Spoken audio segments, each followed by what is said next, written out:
the red flags are going to be so apparent to you that you genuinely would just never be attracted to someone who has that coding. It's only when you don't do the work and you just go from one relationship to the next that you keep attracting the same thing, because Source is like, oh, you still haven't learned that lesson. So that's why taking a period of celibacy, time away from dating, to really do that interpersonal work, because then we start to notice our attraction point majorly shifts. Trust flows, surrender, let go. Yeah. Trust flows, surrender, let go.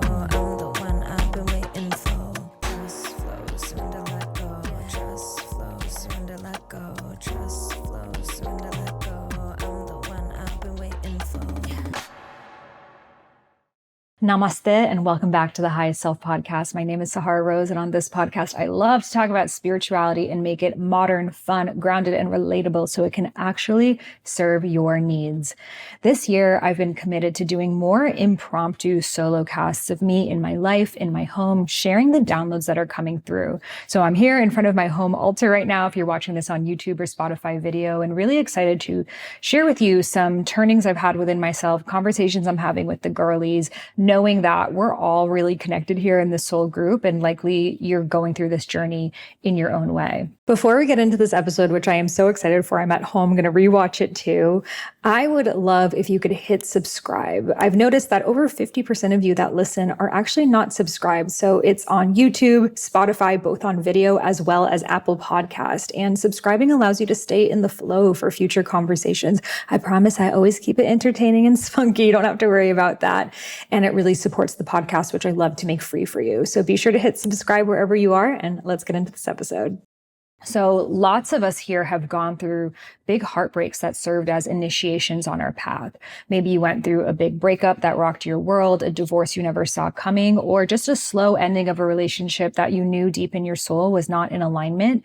And now maybe you're finally right now stepping out of, or have been on the other side of for the past couple of years, but you're not really sure when or how you're going to meet that truly aligned sacred union partner. So in my own journey, I was divorced over 3 years ago now, and that really shifted me on the sacred union timeline.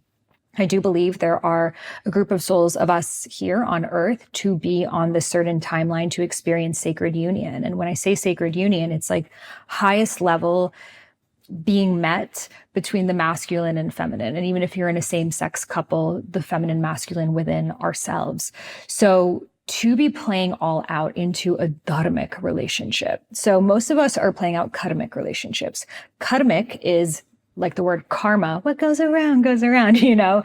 It is relationships based on learning lessons, based on pushing each other's buttons, and we need those because they cause us to become who we're meant to be. And we're going to play out a series of different karmic relationships, which often start undeniably. You meet someone and you know you're meant to do that dance. And I always say the beginning of the relationship mirrors where you are at in your consciousness, and the end teaches you what still needs to be learned and integrated. So you may meet someone, it's this undeniable pull. And I really do believe once you feel that, even if you mentally know it's not right for you, there's no going back. You know, having worked with so many students and friends, I can tell you all the things, but if you're going to do that dance, you're going to do that dance. And maybe you're in a dance right now.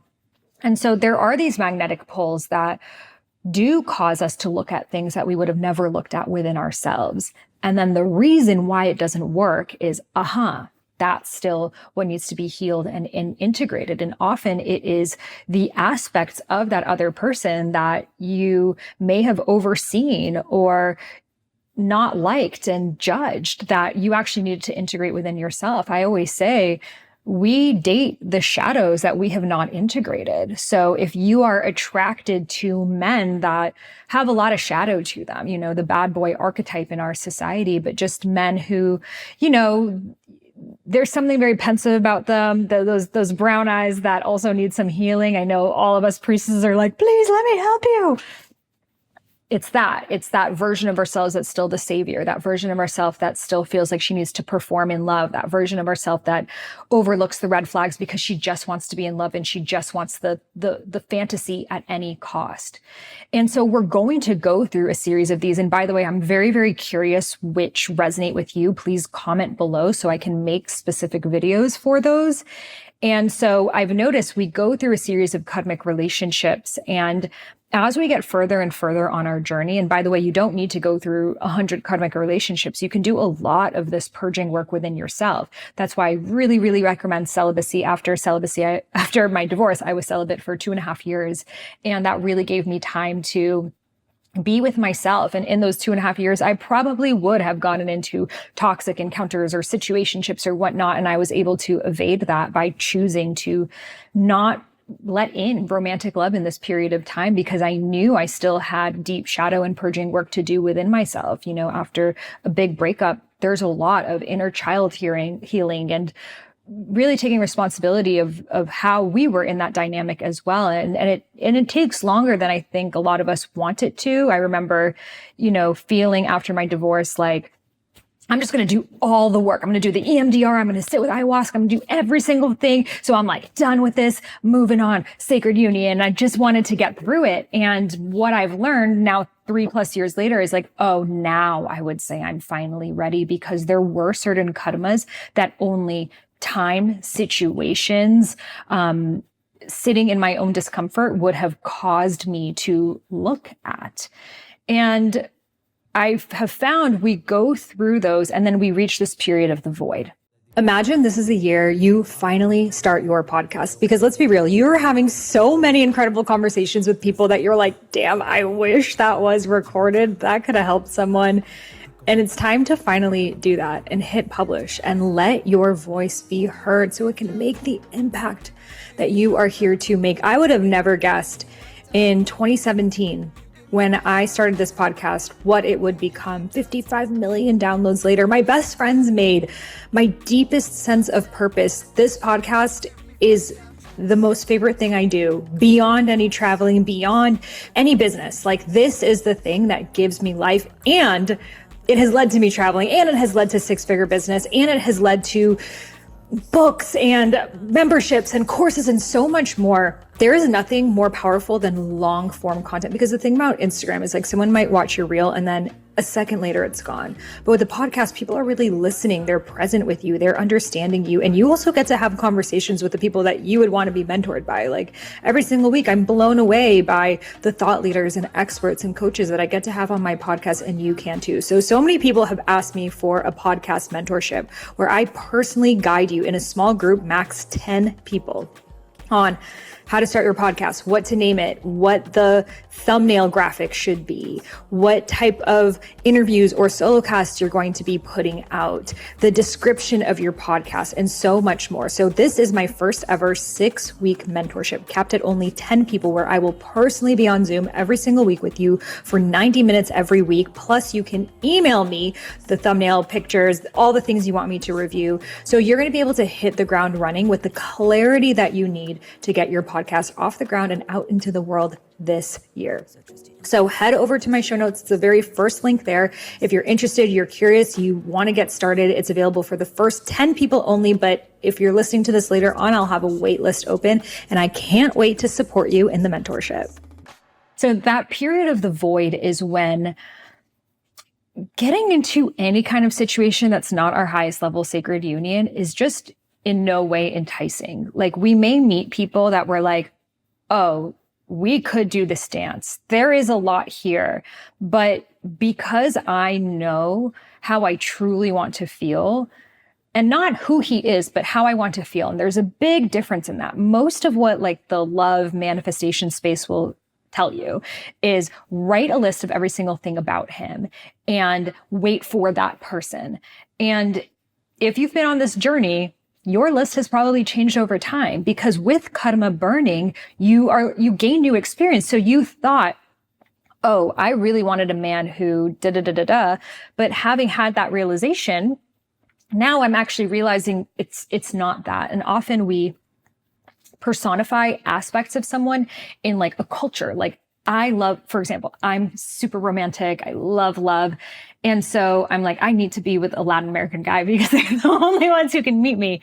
And that was a limiting belief that I had, because it's not only Latin American people who love love. It was just kind of like the brain tries to create patterns. And I was like, oh, well, seem to be more romantic to me. And so I need to only be with that. And it's not true. So we will often have these projections of, I need to, like, you want to feel safe. So you want to be with this like farmer or like blue collar tough guy, but really it was your feeling of safety. And when you create that feeling of safety within yourself, it no longer needs to be personified by someone outside of yourself. So this is what the karma is burning. It's all of the projections that what we are desiring is outside of ourselves. And we have something called limerence, which is when we often have that like obsessive crush over someone that we can't stop thinking about them. And that's when they really carry codes that we want to embody within ourselves. So maybe you love how much space this person takes and how confident they are. That's because you deep down inside desire to be more like that. Or for me, after my divorce, I was very attracted to artists because I did not know yet that I was an artist. And when I started producing music and singing and putting out my album, millions of streams later, it's like, oh, that was within me. So we often project our unlived aspects on these other people. And then also the things that we want to feel. For a lot of women, financial security, feeling like I need to find a man for me to feel provided for, rather than actualizing our own ability to, because I guarantee you, your point of attraction will change when you know your bills are paid, you have the organic food, you're living where you want to live. Now I get to choose who I'm attracted to based on actual love, rather than based on the very historical and patriarchal exchange of my body, my youth, my beauty for financial security, which runs very, very deep in the feminine consciousness. So that's why you see very, very big movements, like the whole sprinkle thing is like, be with whoever is the richest, even if you're not attracted to him. And her literal advice to people is, before having sex, drink a bunch of alcohol so you don't even have to be there, which is just so, it's heartbreaking and it's disassociative and it's sad. But it's just so many women are working jobs that they're unhappy in, feeling like their only way to quit their job is through a man. And this is a very, very historical reference point we need to evolve out of in our consciousness, of that a man is a ticket to a new life. That through this relationship, I'll be able to get the kind of life that I want. I want to travel, so let me find a traveler. I want to be more creative, so let me find a creative man. I want to be rich, so let me find a rich man. Rather than you get to be those things on your own. And a truly embodied man is not going to want to be the ticket for you to this new life. Only someone that wants to have power and control over you is going to want that. Of course, you're going to share lives with each other. You're not going to be identical twins, but a truly evolved man will want someone who's walked the journey on her own and can meet her. I always refer back to the story of Shiva and Shakti in Vedic spirituality, that Shiva, the ultimate deity, was so desired by all of the women. They were all trying to get his attention, and he went up into the mountains and he's like, I'm just going into samadhi. I'm just meditating. And Parvati went on another mountain, and she went on her own path of self-actualization and raised her vibration to a point that it awoken Shiva out of his deep slumber, and he came and found her. And then together, through making love, they created the mountains and the seas and the rivers and the universe. And that to me is the ultimate love story and what a Dharmic relationship is. So for those of you guys who don't know, I wrote a very best-selling book called Discover Your Dharma. It's published in 20 languages around the world, sold hundreds of thousands of copies, and have created the Dharma Coaching Institute. I've really devoted my life. I've got Dharma tattooed on me. So what does it mean? What does it mean? Why are you obsessed with this word? I don't have limerence, I swear. I'm embodying it within myself. But Dharma is your soul's purpose. It's the big reason why you're here. It's your full embodiment. It's your full expression. It's you in action. And so when we put that into form of relationship, it is a relationship that together we co-create our highest selves. We co-create what we are here to share and serve humanity with. So it becomes larger than just us and our love. Yes, that is what fuels us and connects us. And even the sex, it's regenerative and restoring and spiritual. And it's where we channel higher source wisdom consciousness from. And it's for something greater than us. And I have found that when a relationship doesn't have a siddhi, a higher state of consciousness, we get very stuck in the minutia, in just the feeling of it. And feelings are important, but they're not definitive, because feelings come and go and change, especially if you're a woman. And so if I'm basing my relationship only on, am I feeling maximally in love at this time?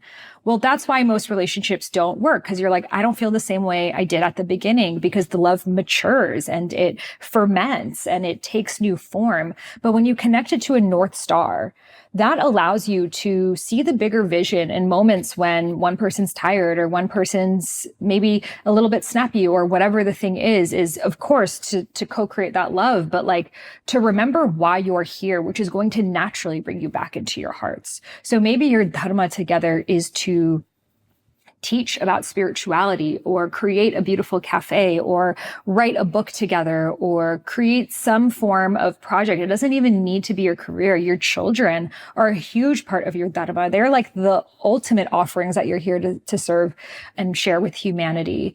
And so when we have that something bigger than you and me, but rather that triangle, it actually fuels us with energy that is beyond us, because then we're no longer just living for ourselves, which gets really freaking boring after a period of time. And that's why when we only base a relationship on pleasure, it fades away, because we're like, wait, I'm not feeling that same kind of pleasure anymore. I need to go find it somewhere else, instead of saying, we're going to cultivate as much pleasure as possible and continue to put that on the altar of our relationship. And there's something bigger for us to co-create together, and actually to listen to what that is, because it's not going to be something that your brains compute, but rather something that the unique synergy of your two souls being in this quantum entanglement will naturally channel and usher through. So it's kind of like when you are with you make a new friend. Like, think of someone who's been your friend for a while. You've gone on amazing journeys and travels together and chapters of each other's lives. You would have never known or predicted you were going to do that dance when you met. So it is the sacred surrender to, you and I have some sort of magnetism. There's the energy of the Big Bang that is causing us to co-create and share worlds. And now in this energetic field, let's listen to what is coming through. And what I have found is that your entire lives have been preparing you for this moment. All of the initiations you've both had in your respective fields and your journeys, you're able to see how you needed to actually only meet in this moment of time, because neither of you would have been prepared for what is to come. And spirit knows, like, spirit always knows when two people are ready to meet. And I find it's like two comets that are circling around each other and come closer and closer and closer and closer and closer, closer, closer until it's inevitable. And I'm sure if you have conversations with this person, it's like you guys were in like the same place in different times, or they walked in somewhere and you walked out, and like all these different like cross minglings, but the timing was just not divinely prepared yet. And when it is inevitable. And that doesn't mean it's the end of the journey. Rather, it's new points of discomfort, it's new edges, it's new growth that only this person's range and who they've become and realizations and stages of life they've gone through, paired with yours, coming together can converge into something that is so beyond you. And that ultimately is what sacred union is about. This episode is sponsored by BetterHelp. So let's take a moment to celebrate you as a woman in all that you carry. In your relationships, in your family, in your work. You know, as women, we often are just caring for other people all the time and managing so many unseen responsibilities that often our own emotional well-being can easily be overlooked. So I want you to take a moment to pause and reflect on the roles you play, the expectations that may be placed on you, and the pressures you feel. And therapy is a safe space for you to create more balance, set healthy boundaries, and just have overall more support for your emotional well-being. I have loved speaking to a therapist to just have a sounding board where I could be myself and not managing another person's emotions and holding space for them, but just taking up that time. And so if you've never worked with a therapist, I really recommend BetterHelp, because it's all online. You take a short questionnaire that identifies your needs and preferences, and you're matched with a therapist just for you. So if it's your first time listening, you actually get 10% off by heading over to betterhelp.com/Sahara. That's BetterHelp, HELP.com/Sahara, and you can find that link in the show notes. So trust your intuition, trust your inner wisdom, trust your inner guidance. Close your eyes and listen. It is about creating something that is of service to humanity, letting love guide, letting love be the healing solve that the world needs. I do believe there is a collective war on sacred union, whether it is intentional or not. But this idea that we are better off on our own, we must learn to do everything by ourselves. And while this is a big stage, especially for the feminine, because it can be very uncomfortable for us to be on our own because we're so used to the sacrificial energy. But ultimately, it's like telling a dog, you need to learn how to be alone. No, dogs are meant to be with people. Like, that is how they're designed. Yes, don't have an anxiety attack when I'm gone for 2 hours, but we are communal beings. And if you have that desire in your heart for a love that is otherworldly, a love that bridges worlds, a love that heals, a love that inspires, a love that allows people to remember what is possible, then you are on that sacred union path. And it's going to look very different for you than it is for other people. So traditional dating advice will not apply, because those are for the muggles who settle in their jobs, settle in their health, settle in their friendships, settle in, of course, in their love. They settle in everything. And so those dating advice people are going to say, you know what, as long as they have like 50% what you're looking for, just like freaking make it work, you know?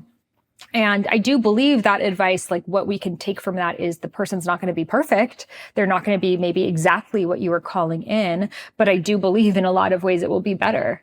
Like, yeah, maybe they weren't the culture you thought they were, maybe they weren't the height or, you know, whatever the maybe thing you thought was, but it's actually so much better. And I'm not in the sacred union, but some of my friends who are, and I asked them about their journey, they're like, I could have never imagined it to be so beautiful. And I feel it is important for us to remember that true love exists and people are falling in love every single day. And that if this desire is deep in your heart, which by the way, it's not in everyone's, like for me, it's so alive and palpable within me, but I speak with other friends. I'm like, do you feel this way? Are you like always thinking about it and calling it in? They're like, not really. Like my focus is more on like money or something else. So it's not everyone, but if it is in you, there is a reason why. And it's because you are on this timeline. And so source is bringing you on this initiatory journey to prepare yourself. And something I've had to remind myself is, you know, we spend 4 years in college to get a degree, to likely have to get another degree to finally do the thing we want to do. So think about how much preparation time, like to become a doctor, 4-year degree, 3 years of medical school, 2 years of residency, 2 years of internship. That is an over 10-year process to become a doctor. And I remind myself this to humble myself that if I'm truly desiring the highest level of sacred union, there will be a long preparatory process for it. And I am so grateful that I've not been in it yet, because I can see now there are still these fine tunings of me to feel ready. And look, I think we're always going to be getting more and more and more ready, but only until we meet that person will we understand why we need to be on that specific journey. So if you're not in that, which I'm assuming you're not if you're listening to this right now, there is still some churning that is happening. Like we would not want to take the stew off of the fire too early, because there is still a certain amount of brewing that needs to happen for everything to really come into harmony. And so trusting that source has a timing for things in ways that we don't understand, and everything is always perfect. And the version of you that needs to walk into the relationship does not yet exist. And the version of them that needs to walk into the relationship does not yet exist. And when you both do, it is inevitable. Source will put you together on each other's paths in ways beyond that you could ever imagine, and it will all make sense. So right now, the things that are coming up for you, maybe it's the patterns of loneliness, maybe it's the patterns of doubt, maybe it's the patterns of, catastrophizing or being super anxious. Those are the things that you still get to heal, which actually is a divine gift to be able to heal that on your own. So you don't need to do that healing in the relationship. The more healing you do on your own, the higher the baseline of the relationship is going to be. And the more that you will mirror someone who matches your consciousness. Now, do I believe there is one person who is meant for you? I personally don't.